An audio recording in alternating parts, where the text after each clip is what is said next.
بسم اللہ الرحمن الرحیم۔ حکایت 12 12واں قصہ۔ یہ باب دوم کا 12واں قصہ ہے۔ شیخ سعدی کہتے ہیں پارسائی نکرہ ہے۔ پارسا کہتے ہیں پرہیزگار آدمی جو شریعت کے موافق چلتا ہو اس کو پارسا کہتے ہیں۔ بزرگ کے بھی ترجمہ کر سکتے ہیں۔ پارسائی را دیدم بر کنارے دریا کے زخم پلنگ داشت۔ میں نے ایک پرہیزگار کو دریا کے کنارے پر دیکھا کہ وہ چیتے کا زخم رکھتا تھا، یعنی اس کو ایک چیتے نے زخمی کر دیا تھا اور وہ زخم ٹھیک نہیں ہو رہا تھا۔ وَبَہیش دارو بہ نمی شد، اور کسی دوا سے اچھا نہیں ہوتا تھا۔ مدتہائے دراں رنجور بود، عرصے دراز تک اس تکلیف میں مبتلا رہا۔ وہ شکر خدائے عز و جل علی الدوام گفتے، اور ہمیشہ خدائے بزرگ و برتر کا شکریہ ادا کرتا رہتا تھا، یعنی اس زخم میں اس تکلیف میں بھی ہمیشہ وہ اللہ کا شکر ادا کرتا تھا کہ اللہ کا شکر، اللہ کا شکر، کبھی اس کے زبان سے ناشکری کا الفاظ نہیں نکلتا۔ پرسید نش، لوگوں نے اس سے پوچھا کہ شکر چہ مگوئی، کہ تو کس بات کا شکریہ ادا کرتا ہے؟ گفت شکر آکے بمصیبت گرفتارم نہ بمعصیت۔ تو اس پرہیزگار نے فرمایا اس بات کا شکر ادا کرتا ہوں کہ میں مصیبت میں گرفتار ہوں، گناہ میں نہیں ہوں۔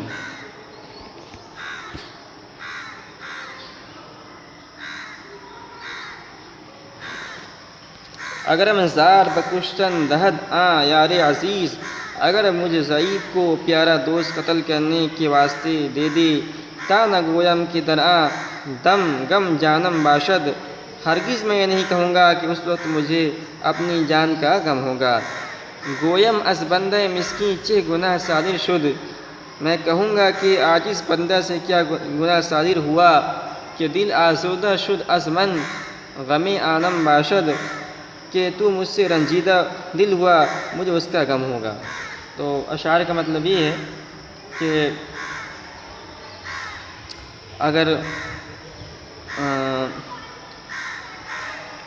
کوئی مثال کے طور پر کوئی عاشق ہے، سچا عاشق جو ہوتا ہے، اگر سچے عاشق کو اس کا جو معشوق ہے وہ کہے کہ اس کو قتل کر دیا جائے، اس کو مار دیا جائے، تو مجھے اس کا غم نہیں ہوگا کہ جو ہے مجھے مارا جا رہا ہے، میرا معشوق مجھے مار رہا ہے، مجھے اپنی جان کا غم ہے، بلکہ مجھے اس کا غم ہوگا کہ کس بات کی وجہ سے میرا معشوق ناراض ہوا۔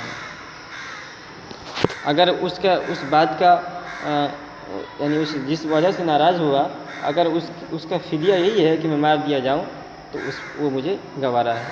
تو اس اشعار کا مطلب بیان کرنے کا مقصد یہ ہے کہ مطلب اللہ رب العزت نے اس بندے کو جو ہے چیتے کی زخم کی وجہ سے وہ ٹھیک نہیں ہو رہا تھا، تو اللہ نے اس کو اس آزمائش میں مبتلا کر رکھا تھا، لیکن اس آزمائش میں بھی وہ بندہ ہمیشہ اللہ کا شکر ادا کرتا رہا کہ یہ تو میرے معشوق کی طرف سے ہے، اگر میرا معشوق میرا جان بھی لے لے تو مجھے کوئی پرواہ نہیں، بلکہ جو ہے مجھے گوارا ہے، بشرطے کہ مجھ سے راضی ہو جائے۔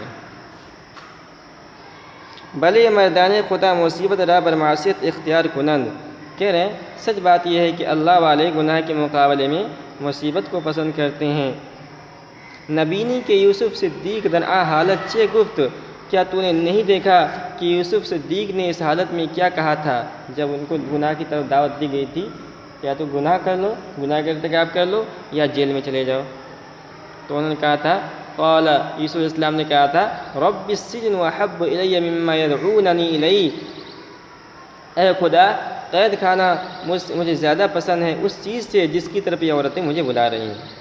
اس حکایت سے بات معلوم ہوئی کہ خدا کے مرضی پر راضی رہنا چاہیے اور مصیبت پر صبر کرنا چاہیے، اور اگر ایسی صورت پیدا ہو جائے کہ گناہ سے بچنے کی جو مصیبت اٹھانی پڑے تو اس کا بھی تحمل کر لینا چاہیے، اور ہر حالت میں حق جل مجدہ کا شکر ادا کرنا چاہیے۔